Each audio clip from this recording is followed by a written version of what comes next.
10 मार्च दोपहर 1 बजे हिंदी का ये पेपर आपको सेम टू सेम मिलेगा। नमस्कार बच्चों, अगर आप राजस्थान बोर्ड कक्षा 11 के स्टूडेंट हैं, 10 मार्च हिंदी पेपर की आप तैयारी कर रहे हैं, तो ये वीडियो आप सभी बच्चों के लिए स्पेशल होने वाला है। इस वीडियो के अंदर मैं आपको राजस्थान बोर्ड कक्षा 11 हिंदी अनिवार्य का एकदम सेम टू सेम पेपर इस वीडियो के अंदर बताने वाला हूं। अगर आपने एग्जाम से पहले इस कंप्लीट पेपर को आपने अच्छे से तैयार कर लिया तो 10 मार्च हिंदी के पेपर में पूरे 100 नंबर आप फोड़ सकते हैं। पूरा पेपर आपको एग्जाम से पहले अच्छे से आपको तैयार करना है और पूरा पेपर इस वीडियो के अंदर मैं आपको हल सहित बताने वाला हूं, तो वीडियो को आपको कहीं पर भी स्किप नहीं करना है। पेपर को स्टार्ट करने से पहले आप सभी बच्चों से मेरी एक छोटी सी रिक्वेस्ट है कि सभी बच्चों को कमेंट बॉक्स में जय माता दी जरूर लिखना है। माता रानी के आशीर्वाद से 10 मार्च हिंदी का पेपर आपका एकदम अच्छा जाने वाला है। सभी बच्चे हिंदी के पेपर में पूरे 100 नंबर फोड़कर आने वाले हैं, तो सभी बच्चों को कमेंट बॉक्स में जय माता दी जरूर लिखना है। किसी भी बच्चे को इग्नोर नहीं करना है। और पेपर के अंदर सबसे पहले आपको रोल नंबर यहाँ पर अंकों में दिया गया है, अंकों में रोल नंबर आपको लिखना है और यहाँ पर रोल नंबर आपको शब्दों में लिखना है। और पेपर में टोटल 24 प्रश्न आपको पूछे गए हैं और जो टाइम है, समय है, वो आपको 3 घंटे 15 मिनट मिलेंगे और 100 नंबर का हिंदी का ये पेपर आपके होने वाला है। और कक्षा 11वीं वार्षिक परीक्षा एनुअल एग्जामिनेशन 2025-26 का पेपर है, हिंदी अनिवार्य का पेपर है और जो आपके 10 मार्च को होने वाला है। पूरा पेपर आप देख सकते हैं। एग्जाम से पहले अगर आपने पूरा पेपर अच्छे से तैयार कर लिया तो हिंदी के पेपर में पूरे 100 नंबर आप फोड़ सकते हैं। पेपर का कोड आपको 1103 दे रखा है, यहाँ पर QR कोड आपको दिया गया है और यहाँ पर पेपर का जो कोड है C1103 और ये आपके पेपर का सीरियल नंबर है। और सामान्य अनुदेश आपको दिए गए हैं कि परीक्षार्थी प्रश्न पत्र के पहले पृष्ठ पर अपना अनुक्रमांक है रोल नंबर अवश्य लिखें और प्रत्येक प्रश्न के सामने उसका अंक बार अंकित है। तो पेपर के अंदर बच्चों सबसे पहला जो क्वेश्चन है वो आपको दिया गया है, सबसे पहला जो प्रश्न है वो आपको दिया गया है कि निम्नलिखित पठित गद्यांश को ध्यान पूर्वक पढ़कर नीचे लिखे प्रश्नों के उत्तर लिखिए। और यह आपके 6 नंबर का है। तो पहले इस गद्यांश को आपको पढ़ना है, उसके बाद इस गद्यांश में जितने भी प्रश्न आपको पूछे गए हैं प्रत्येक प्रश्न के उत्तर आपको देने हैं। तो पेपर के अंदर सबसे पहला प्रश्न दिया गया है आपको, निम्नलिखित अपठित गद्यांश को ध्यान पूर्वक पढ़कर नीचे लिखे हुए प्रश्नों के उत्तर लिखिए। तो इन सभी प्रश्नों के जो उत्तर है वो ऑलरेडी मैंने टिक कर लिए हैं। तो पहले आपको इस गद्यांश को पढ़ना है कि देश प्रेम क्या है। प्रेम ही तो है, इस प्रेम का आलंबन क्या है। सारा देश अर्थात मनुष्य, पशु, पक्षी, नदी, नाले, वन और सहित सारी भूमि, यह प्रेम किस प्रकार का है। यह शास्त्रीय प्रेम है जिनके मध्य हम रहते हैं, जिन्हें बराबर आंखों से देखते हैं, जिनकी बातें बराबर सुनते हैं और जिनका और हमारा हर घड़ी का साथ रहता है, जिनके सानिध्य का हमें अभ्यास हो जाता है, उनके प्रति लोभ या राग हो सकता है। देश प्रेम यदि वास्तव में अंतः कारण का कोई भाग्य है तो यही हो सकता है। तो पहले बच्चों आपको सबसे पहला जो प्रश्न है वो दिया गया है कि देश प्रेम का आलंबन माना गया है। तो देश प्रेम का आलंबन है वो किसको माना गया है, पशु पक्षी को। और ख ऑप्शन में नदी नाले और ग ऑप्शन में मनुष्य और घ ऑप्शन में दे रखा है उपयुक्त सभी। तो इस प्रश्न का सही उत्तर आपके घ ऑप्शन होगा, उपयुक्त सभी। उसके बाद में दूसरा प्रश्न है आपके प्यारे बच्चों कि देश प्रेम है वो किस कोटि का माना जाता है। तो देश प्रेम किस कोटि का माना जाता है। क ऑप्शन में है शास्त्रीयगत और ब ऑप्शन में है अशास्त्रीयगत और ग ऑप्शन में है क और ख दोनों और यहाँ पर घ ऑप्शन है इनमें से कोई नहीं। तो इस प्रश्न का सही उत्तर आपके क ऑप्शन करेक्ट होगा, साहचर्यगत। उसके बाद में देखिए तीसरा प्रश्न आपको पूछा गया है यहाँ पर कि सानिध्य से उत्पन्न होता है। सानिध्य से क्या उत्पन्न होता है। क ऑप्शन में है क्रोध उपेक्षा और ख ऑप्शन में है नफरत हिंसा और ग ऑप्शन में है लोभ राग और घ ऑप्शन में है आकर्षण अपेक्षा। तो देखिए तीसरा जो प्रश्न है इसका सही उत्तर आपके ग ऑप्शन होगा, लोभ और राग। उसके बाद में देखिए 4 नंबर प्रश्न है आपके कि देश प्रेम वास्तव में भाव माना जाता है। तो क ऑप्शन में है अंतःकरण का, और ख ऑप्शन में है बाह्यकरण का, और ग ऑप्शन में है क और ख दोनों, और घ ऑप्शन है इनमें से कोई नहीं। तो 4 नंबर प्रश्न है, इसका सही उत्तर आपके क ऑप्शन सही होगा, अंतःकरण का। उसके बाद में देखिए अगला प्रश्न है आपके 5वां प्रश्न है कि साहचर्यगत प्रेम की क्रियाएं हैं। तो क ऑप्शन में है साथ रहना, और ख ऑप्शन में है आंखों से देखना, और ग ऑप्शन में है बराबर सुनना, और घ ऑप्शन है उपयुक्त सभी। तो 5वें प्रश्न का सही उत्तर आपके घ ऑप्शन होगा, उपयुक्त सभी। उसके बाद में देखिए 6ठा प्रश्न है कि उपयुक्त गद्यांश का उचित शीर्षक है। तो क ऑप्शन में प्रेम, और ख ऑप्शन में देश प्रेम, और ग ऑप्शन में साहचर्य प्रेम, और घ ऑप्शन में पृथ्वी। तो इस प्रश्न का सही उत्तर आपके ख ऑप्शन होगा, देश प्रेम। उसके बाद में देखिए दूसरा प्रश्न आपको पूछा गया है कि निम्न अपठित पद्यांश को ध्यानपूर्वक पढ़कर नीचे लिखे प्रश्नों के उत्तर दीजिए। तो ये पद्यांश भी आपके 6 नंबर का है। पहले इस पद्यांश को आराम से ध्यानपूर्वक पढ़ना है कि चाहे नहीं मैं सुरबाला के गहनों में गूथा जाऊं, चाहे नहीं सम्राटों के शव पर हे हरि डाला जाऊं, चाहे नहीं देवों के सिर पर चढ़ूं, भाग्य पर इठलाऊं, और मुझे तोड़ लेना वनमाली, उस पथ पर तुम देना फेंक, मातृभूमि पर शीश चढ़ाने, जिस पथ पर जाए वीर अनेक।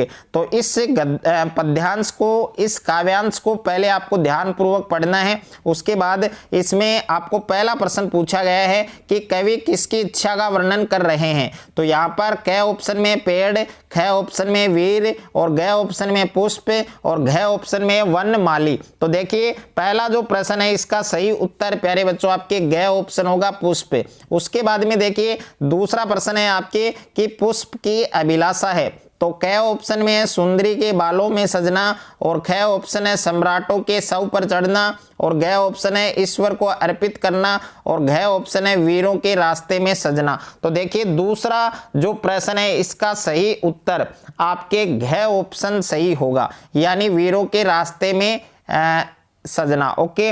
और उसके बाद में देखिए अगला प्रश्न है आपके तीसरा कि इन पंक्तियों में पुष्प की कौन सी भावना व्यक्त होती है। तो क ऑप्शन में सौंदर्य प्रेम, और ख ऑप्शन में राष्ट्र प्रेम, और ग ऑप्शन में ईश्वर प्रेम, और घ ऑप्शन में श्रृंगार प्रेम। तो तीसरे प्रश्न का सही उत्तर आपके ख ऑप्शन सही होगा, यानी राष्ट्र प्रेम। उसके बाद में देखिए 4 नंबर प्रश्न है कि चाहे नहीं देवों के सिर पर इठलाऊं में चाहे का क्या अर्थ है। तो क ऑप्शन में इच्छा, और ख ऑप्शन में अभिलाषा, और घ ऑप्शन में कामना, और घ ऑप्शन में सभी। तो 4 नंबर प्रश्न है इसका सही उत्तर प्यारे बच्चों आपके घ ऑप्शन होगा, यानी सभी। उसके बाद में देखिए 5वां प्रश्न आपको पूछा गया है कि कौन सा कथन सत्य होगा, कौन सा कथन सत्य होगा। तो क ऑप्शन में पुष्प श्रृंगार में सजना चाहता है, और ख ऑप्शन में पुष्प देवों के सिर पर चढ़कर इठलाना चाहता है, और घ ऑप्शन है पुष्प सम्राटों के शवों पर बिखरना चाहता है, और घ ऑप्शन है वीरों के पद मार्ग में बिखरना चाहता है। तो 5वें प्रश्न का सही उत्तर आपके घ ऑप्शन होगा, वीरों के पद मार्ग में बिखरना चाहता है। उसके बाद में 6ठा प्रश्न है कि उपयुक्त पद्यांश का उचित शीर्षक क्या होगा। तो उपयुक्त पद्यांश है उसका जो उचित शीर्षक है वो क्या होगा, पुष्प की अभिलाषा। तो इसमें क वाला जो विकल्प है, क वाला जो ऑप्शन है वो आपका सही उत्तर होगा। तीसरा प्रश्न आपको दिया गया है कि निम्न प्रश्नों के उत्तर सत्य और असत्य के रूप में आपको देने हैं। तो यहाँ पर पहला प्रश्न है कि नमक का दरोगा प्रेमचंद की प्रसिद्ध कहानी है, यह कथन सत्य होगा या असत्य होगा। तो प्यारे बच्चों ये वाला जो कथन है ये सत्य है। क्या है बच्चों आपके, सत्य है यानी सही है। उसके बाद में देखिए दूसरा है आपके कि पथेर पांचाली पहली बोलती फिल्म है, तो ये कथन सत्य होगा या असत्य होगा। तो ये कथन असत्य होगा। क्या होगा, असत्य। उसके बाद में देखिए दूसरा, पहले के अंदर आपको सत्य लिखना है और दूसरे में आपको असत्य। उसके बाद में देखिए तीसरा है आपके रजनी मन्नू भंडारी के द्वारा उचित समस्या प्रधान पट कथा है। तो यहाँ पर देखिए तीसरे के अंदर ये कथन आपके सत्य होगा। और 4 नंबर है कि कबीर आदि काल के कवि हैं, तो कबीर है वो आदि काल के कवि हैं, तो ये कथन असत्य होगा। और पांचवा है कि त्रिलोचन हिंदी में सानेट अंग्रेजी छंद को स्थापित करने वाले कवि के रूप में जाने जाते हैं। तो ये कथन भी प्यारे बच्चों क्या होगा, पांचवे के अंदर पांचवा है, इसका सही उत्तर आपको कमेंट बॉक्स में बताना है। ओके, यानी पांचवे में क्या होगा, पहले के अंदर मैंने क्या बताया बच्चों आपको, पहले के अंदर मैंने सत्य बताया आपको, और दूसरे में मैंने असत्य बताया, और तीसरे में आपका फिर सत्य होगा, और 4 नंबर में आपका असत्य होगा, 4 नंबर में असत्य होगा।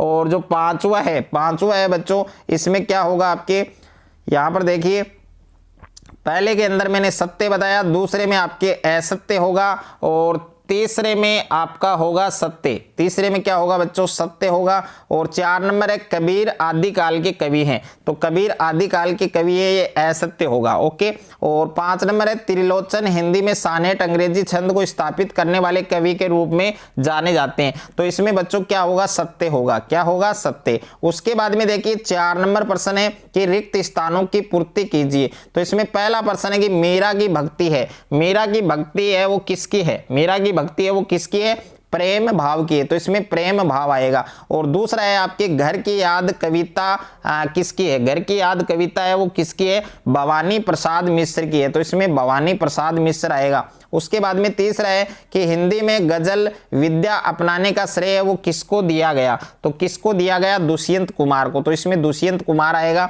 और 4 नंबर है स्पीति में बारिश एक है, तो स्पीति में बारिश एक यात्रा वृतांत है, तो इसमें यात्रा वृतांत लिखना है। और 5वां है कि कृष्णा सोबती का जन्म सन में हुआ था, तो कौन सी सन में हुआ था, 1925 में हुआ था, तो इसमें आपको 1925 लिखना है। उसके बाद में बच्चों नेक्स्ट है आपके निम्न प्रश्नों के उत्तर 1 या 2 पंक्ति में लिखने हैं। इसमें पहला है कि पथेर पांचाली फिल्म में बाल कलाकारों के नाम क्या थे, तो बाल कलाकार है उनके क्या नाम थे, एक का तो अप्पू था, एक का तो क्या था, अप्पू, और दूसरे का नाम था दुर्गा, अप्पू और दुर्गा। ओके, और उसके बाद में देखिए दूसरा प्रश्न है कि शिव शंभू के चिट्ठे व्यंग्य रचना है वो किसकी है, तो किसकी है बच्चों, बाल मुकुंद गुप्त, किसकी है, बाल मुकुंद गुप्त, गुप्त इसमें आपको लिखना है। उसके बाद में देखिए तीसरा प्रश्न है आपके स्पीति में कितनी ऋतुएं होती हैं, तो स्पीति में एक तो बसंत और एक शीत, बसंत और शीत। 4 नंबर है कि जामुन का पेड़ कहानी में किस पर व्यंग्य किया गया है, तो 4 नंबर प्रश्न का उत्तर सभी बच्चों को कमेंट बॉक्स में बताना है, और जो स्टूडेंट इस क्वेश्चन का करेक्ट आंसर कमेंट बॉक्स में बताएगा उसका कमेंट वो पिन किया जाएगा। उसके बाद में 5वां प्रश्न है कबीर को वाणी का डिक्टेटर किसने कहा, तो कबीर को वाणी का डिक्टेटर है वो किसने कहा, हजारी प्रसाद द्विवेदी, ये आपका सही उत्तर होगा, हजारी प्रसाद द्विवेदी है ये आपका सही उत्तर होगा, द्विवेदी। ओके, हजारी प्रसाद द्विवेदी ये आपका सही उत्तर होगा। उसके बाद में देखिए छठा प्रश्न है कि पांचवे को वे न तरसे, इसमें कवि ने क्या इच्छा व्यक्त की है, तो इसमें आप बता सकते हैं इसका उत्तर। और 7वां है कि निर्मला पुतुला का जन्म है वो कब और कहाँ हुआ, तो इसका जन्म है वो 1972 में हुआ था बच्चों, कहाँ पर कब हुआ था, 1972 में, और कहाँ हुआ था, झारखंड के दुमका जिले में, झारखंड के दुमका जिले में। ओके, तो झारखंड के दुमका जिले में हुआ था, कब हुआ था, 1972 में, ये आपको याद रखना है।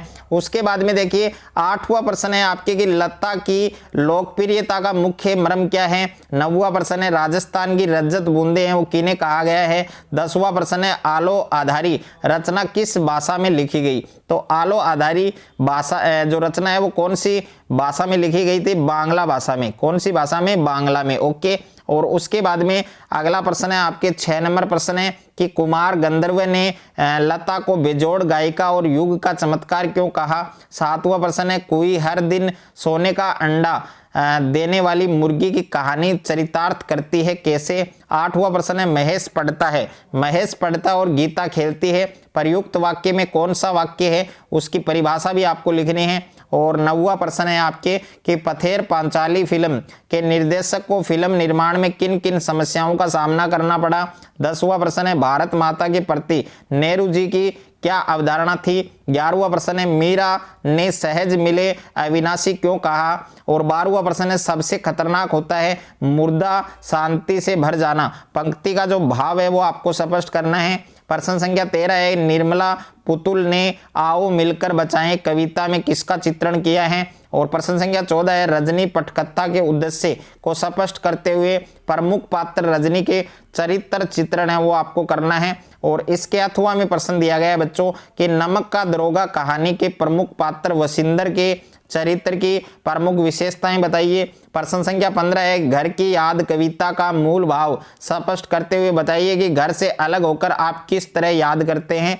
अथवा में प्रश्न है सबसे खतरनाक कविता में निहित संदेश है उसको आपको स्पष्ट करना है। प्रश्न संख्या 16 आपको दे रखा है चित्रपट संगीत समाज की संगीत विषयक अभिरुचि में प्रभावशाली मोड़ लाया है। लेखक के कथन की सार्थकता है उसको स्पष्ट कीजिए। अथवा में प्रश्न है आलो आधारी आत्म कथांश में स्त्री जीवन की दयनीय समस्या को उभारा गया है। इस कथन के आधार पर बेबी हालदार के समक्ष आई समस्याओं का उल्लेख है वो आपको करना है। प्रश्न संख्या 17 है निम्न गद्यांश की सहप्रसंग व्याख्या कीजिए। तो ये गद्यांश आपको दे रखा है इसकी आपको व्याख्या करनी है और अगर आपको इसकी व्याख्या नहीं आ रही तो इसके अथवा में भी आपको एक गद्यांश दिया गया है तो दोनों में से एक गद्यांश है उसकी आपको सहप्रसंग व्याख्या करनी है और दोनों में से एक की आपको व्याख्या करनी है किसी की भी आप कर सकते हैं। और प्रश्न संख्या 18 है निम्न पद्यांश की सहप्रसंग व्याख्या कीजिए। तो ये पद्यांश आपको दे रखा है कि संतो देखत जग बेराना सांच कहो तो मारन दावे झूठे जग पतियाना। तो इस पद्यांश की व्याख्या आपको करनी है और इसके अथवा में दे रखा है आपको एक पद्यांश अगर आप इसकी व्याख्या करना चाहें तो इसकी व्याख्या कर सकते हैं दोनों में से एक की व्याख्या आपको करनी है। उसके बाद में प्रश्न संख्या 19 है कि युवाओं में बढ़ती फैशन परस्ती विषय पर फीचर लिखिए।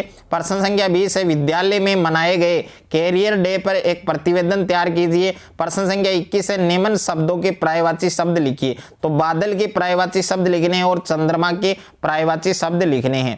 इनका आंसर आप कमेंट बॉक्स में बता सकते हैं। प्रश्न संख्या 22 है आपके निम्न मुहावरों के अर्थ बताते हुए वाक्य में प्रयोग कीजिए। एक तो है गागर में सागर भरना और दूसरा है रंग में भंग पड़ना। तो दोनों मुहावरों के अर्थ भी आपको कमेंट बॉक्स में बताने हैं। प्रश्न संख्या 23 है कि जिलाधीश नेम का थाना की ओर से स्वास्थ्य सचिव राजस्थान सरकार को अपने क्षेत्र में फैली अज्ञात बीमारी में सहमत राहत दिलवाने हेतु राजधानी से चिकित्सकों की टीम भिजवाने हेतु एक कार्यालय पत्र है वो आपको लिखना है। और अथवा में प्रश्न है प्रधानाचार्य राजकीय उच्च माध्यमिक विद्यालय सीकर की ओर से पुलिस अधीक्षक सीकर को एक सरकारी पत्र लिखिए जिसमें बोर्ड परीक्षा के दौरान विद्यालय परिसर में उचित पुलिस बल नियुक्त कराने का आग्रह किया गया हो। प्रश्न संख्या 24 है कि निम्न में से किसी एक विषय पर आपको टिप्पणी लिखनी है जिसमें पहला दे रखा है आपके मोबाइल फोन वरदान या अभिशाप, दूसरा है भारतीय संस्कृति का अनुपम उपहार योग और तीसरा है विद्यार्थी जीवन में नैतिक शिक्षा की उपयोगिता, 4 नंबर है बेरोजगारी एक समस्या। तो इसमें 4 निबंध आपको दिए गए हैं। इन 4 में से आप कौन सा निबंध एग्जाम में लिखेंगे वो आपको कमेंट बॉक्स में बताना है और सभी बच्चों को कमेंट बॉक्स में जय माता दी जरूर लिखना है। माता रानी के आशीर्वाद से हिंदी का पेपर आपका एकदम अच्छा जाने वाला है। सभी बच्चे हिंदी के पेपर में पूरे 100 नंबर है वो फोड़कर आने वाले हैं। तो सभी बच्चों को कमेंट बॉक्स में जय माता दी जरूर लिखना है। और अगर आपको ये वीडियो अच्छा लगे तो वीडियो को ज्यादा से ज्यादा बच्चों के साथ शेयर करें, ज्यादा से ज्यादा वीडियो को लाइक करें और चैनल पर आप नए हैं तो चैनल को सब्सक्राइब कर लीजिए और साथ में नोटिफिकेशन बेल को प्रेस कर लीजिए।